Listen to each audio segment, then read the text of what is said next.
Las barreras físicas colonizadas por microorganismos comensales protegen contra las infecciones por patógenos. La superficie del cuerpo está cubierta por piel y mucosas. Estos proporcionan barreras físicas y químicas para evitar que patógenos accedan a órganos y tejidos. Antes de nacer, se carece de microorganismos comensales, pero una vez que ya se nace, el contacto con la madre permite que la piel y las mucosas se pueblen de microorganismos comensales. Los patógenos intracelulares y extracelulares requieren de diferentes tipos de respuesta inmunitaria. Los patógenos son diversos microorganismos que usan el cuerpo humano de diferentes maneras. Existen microorganismos que se multiplican en los espacios entre las células humanas. Estos causan infecciones extracelulares. Existen también microorganismos que invaden el interior de la célula humana y empiezan a multiplicarse, causando infecciones intracelulares. El complemento es un sistema de proteínas plasmáticas que marcan a los patógenos para su destrucción. Existen proteínas plasmáticas que se encargan de marcar a los patógenos que ingresan a nuestro cuerpo para que puedan ser reconocidos por las células del sistema inmune. Este es el complemento.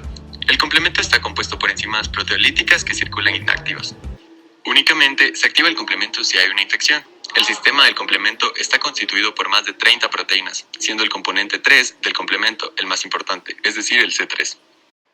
La activación de C3 ocurre por escisión proteolítica de los fragmentos de C3, produciendo C3A, que se encarga de reclutar los fagocitos, y C3b forma un enlace covalente con la superficie del patógeno, marcándolo.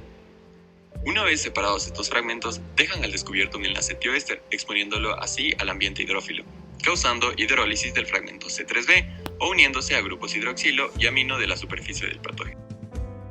Existen 3 vías por las cuales se activa el complemento: la vía alternativa, vía de lectina y la vía clásica, según el orden en el que actúan.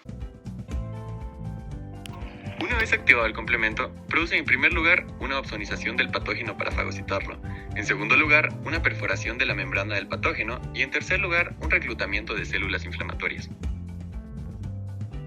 Al inicio de una infección, la activación del complemento procede por la activación de la vía alterna. En el plasma cercana de la superficie del patógeno, el enlace tioéster del complemento se hidroliza, convirtiéndolo en IC3 de manera espontánea. Esto activa a C3 y se une el factor B, que será escindido por el factor D en factor BA y BB, convirtiéndolo en la C3 convertasa, IC3-BB, la cual activará a molécula C3 por escisión en C3A y C3B, permitiendo que este último se una a la superficie de todo el patógeno, C3B. Este C3b, que se adhiere a la superficie del patógeno, atraerá a otro factor B y este al factor D para escindirlo en fragmentos BA y BB. De esta manera se forma la C3 convertasa alterna, C3b-BB, cuya función sigue siendo en activar a C3, escindiéndolo en C3A y C3b, y este C3b se sigue uniendo por toda la superficie del patógeno, mientras que C3A llame a fagocitos. Las proteínas regulatorias determinan la magnitud y el sitio del depósito de C3b. Existen 4 mecanismos reguladores de las convertasas para ya sea estimular su acción o interrumpirla. En primer lugar tenemos la properdina, el factor P. Este incrementa la rapidez y potencia de la activación del complemento al unirse a la convertasa alterna. Al unirse al complemento, igualmente impide su degeneración por proteasas. En segundo lugar tenemos el factor H. El factor H se une al C3b, cambiando su configuración y creando un sitio de unión que contiene ácido siálico.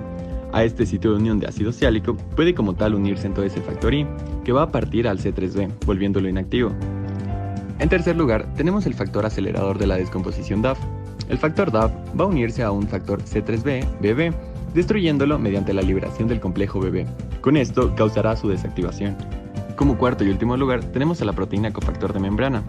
Este tiene el mismo mecanismo que el DAF, uniéndose al C3b-BB, pero una vez unido va a cambiar la configuración del C3b y va a crear un sitio de unión con ácido siálico. El factor I entonces podrá unirse y disociará al C3b.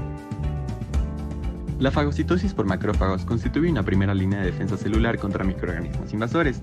La activación del complemento induce el depósito de C3b en la superficie de C3b en la superficie de la célula bacteriana. El receptor de complemento CR1 del macrófago va entonces a unirse al C3b de la bacteria. Esto produce la endocitosis de la bacteria por el macrófago. Las proteínas terminales del complemento lisan patógenos, formando un poro en la membrana. El fragmento C3b se une a la convertasa C3 alterna para producir la C3b-2bb. Esta enzima que actúa en el componente C5 del complemento y se denomina C5 convertasa alterna. La C5 convertasa alterna escinde la C5, dividiéndola en C5a y C5b. La C5b inicia la formación de un complejo de ataque a la membrana.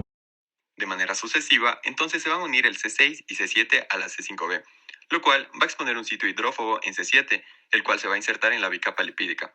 C8 entonces va a unirse a la C5b exponiendo otro sitio hidrófobo que inicia la polimeración de C9. Y la C9 va a formar entonces los poros de la membrana y dan la muerte de la bacteria.